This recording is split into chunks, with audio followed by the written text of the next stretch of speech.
I'm not the first one to say that this election will be contested. These two great men did, and then one man responded. With the unsolicited millions of ballots that they're sending, it's a scam, it's a hoax. Everybody knows that. And the Democrats know it better than anybody else. So you're going to need 9 justices up there. I think it's going to be very important. You know, we have major issues in the country today, and Lou, with all of the talk about universal unsolicited mail-in balloting, where we see states around the country that are now extending the deadline, there is a possibility that election issues may come before the Supreme Court in the days following the election, and all the more reason why we should have 9 justices on the Supreme Court. We can't just win. We have to win overwhelmingly. The American people, they're going to want to decide our future, not this president and attorney general who is less than straightforward. You're the one. The time has come for all of us to agree with Donald Trump that there will not be a peaceful transfer of power, even when he loses the election, because the only result that is acceptable, the only result that's free and fair, is if he wins.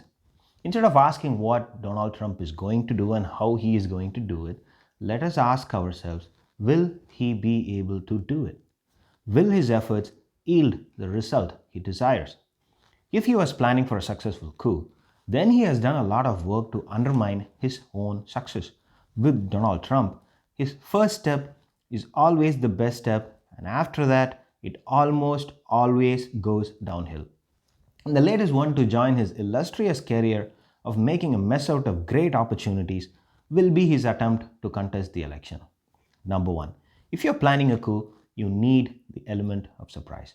Donald Trump and his GOP enablers have lost the element of surprise thanks to Barton Gellman's article in Atlantic, which laid out the chilling plan by Donald Trump and the GOP to contest an adverse election result over mail-in ballots and use the confusion to push Republican legislatures to appoint electors who will then vote against the popular vote. The plan is already out in the open. It's out in full public view. Joe Biden has already built an army of lawyers to counter any such effort from Trump, and the House Speaker is already looking at laws and bylaws to handle a contested election from the floor of the House. Now, if Trump takes things to court, not many in the country are going to be gasping for breath. We will only be surprised if he doesn't contest the election in the court.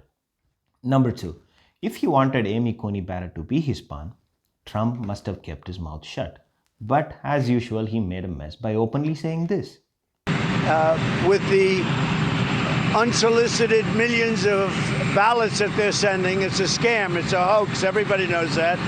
And the Democrats know it better than anybody else. So you're going to need 9 justices up there. I think he made the public aware of his inclination to get 9 justices in the Supreme Court. Amy Coney Barrett will be completely aware of public perception on every ruling that she is going to make that involves the president. If anything, she has more reasons to keep herself as far away from Trump as possible. And Supreme Court appointments are for a lifetime, and she knows that she will be there in that seat long after Trump is gone. She has every reason to prefer legacy over Trump. Number 3, you may contest the election, but you still have to win the battle of perception. The appointment of electors to overthrow popular vote is a gap that exists in our electoral process, and a man without a moral compass will exploit it someday. But to yield results, you still need to win the minds of the people. If people reject the idea, if they refuse to accept the narrative peddled by the person, and if they don't buy into the argument that the election was rigged, and if they believe that Trump is doing all this to invalidate a perfectly valid election, they will voice their opinion and it can be heard all over the country.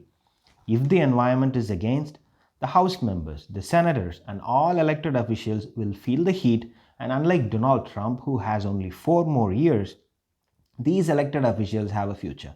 They need the support of the people to get re-elected. Unless there is widespread people support for Donald Trump's actions, these elected officials will find more reasons to not cooperate with him. Number 4, media houses are already aware of what's happening. Except for Fox and right-wing websites, not a single media house will side with the president's effort to contest the election over arguments over mail-in ballots. If he was expecting to swing public perception after November 3rd by using media channels to amplify his message of voter fraud, then he is going to return empty handed. There is a good possibility that he may even get the opposite results. Media houses may start poking holes into the argument he makes. In normal conditions, a question like this would have never been asked to the president. But since we all are aware of what's going on, CNN journalists pressed Trump to commit to a peaceful transfer of power, and Trump got himself into a trap that he created on his own. Expect more of these kind of pushbacks and strong questions from journalists if Trump doubles down on his voter fraud claims after November 3rd. Number 5. If you're going to steal your neighbor's car, at least try not to call him and ask him for the keys.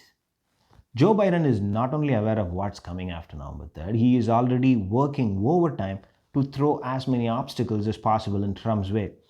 Thanks to the response from people across the country, his campaign is flooded with cash, while Trump team's mismanagement ran its coffers dry. Now, Biden is not competing for 270 electoral college votes. He is already looking for something more than 330 or maybe even 350 electoral votes. Trump's success rate would have gone up several notches if there was only one state that separated the presidency from him and Biden. But if he has to contest 10 states, all of them won by Biden, the odds will favor Biden to win the court-propelled presidency. Number 6. State officials are doing everything they can to get a quick result. Trump's plan, as detailed by Barton Gellman's article, needs some time to work. He needs the time gap between counting for in-person votes and mailed-in ballots to throw in some chaos, approach the courts, and then push for an appointment of electors. A kind of redo of what happened in Florida in 2000, but in a large, grand scale. In 2000, no one knew this was coming. No one was really planning for it. Today, Florida has an extremely robust election machinery exactly because of the things that happened in 2000. State officials across the country who are aware of the need to protect the integrity of the election are fighting hard to improve the election process. They are pushing hard to deliver the results as early as possible. There are still some challenges, but we are not going to be caught unaware. Number 7.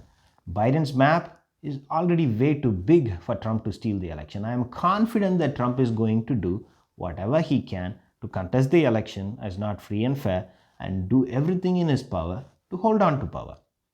But contesting thousands of ballots in 40 precincts in Pennsylvania and Florida is not the same as contesting tens of thousands of ballots in 80,000 precincts across the country. Bigger the margin of Biden's win in the state, the harder it becomes to contest. Bigger the number of states that Biden has over 270, the harder it becomes for Trump to win a contested election. Number 8, the last but not the least, for his plan to work, Trump needs the support of his party. Over the last 2 weeks, one after another, Republican senators, including Mitch McConnell, have started to distance themselves from Trump. They have started to cut the cord that tied their future with the president's. They would not have sought to create some distance if they thought Trump has the winning hand. If they already believe that he does not have the winning hand before the election, why would they support him, especially on an issue that can put a big end to all their careers after the election? So the anti-Trump wave has gotten Senate races in Alaska, Montana, and Kansas into competitive races. The Republicans can still win these races, but people who are in the Republican Party are watching this. If Trump is not going to help them win, actually, if they start thinking they are losing because of Trump, then they will find no reason whatsoever to keep their future tied with Trump.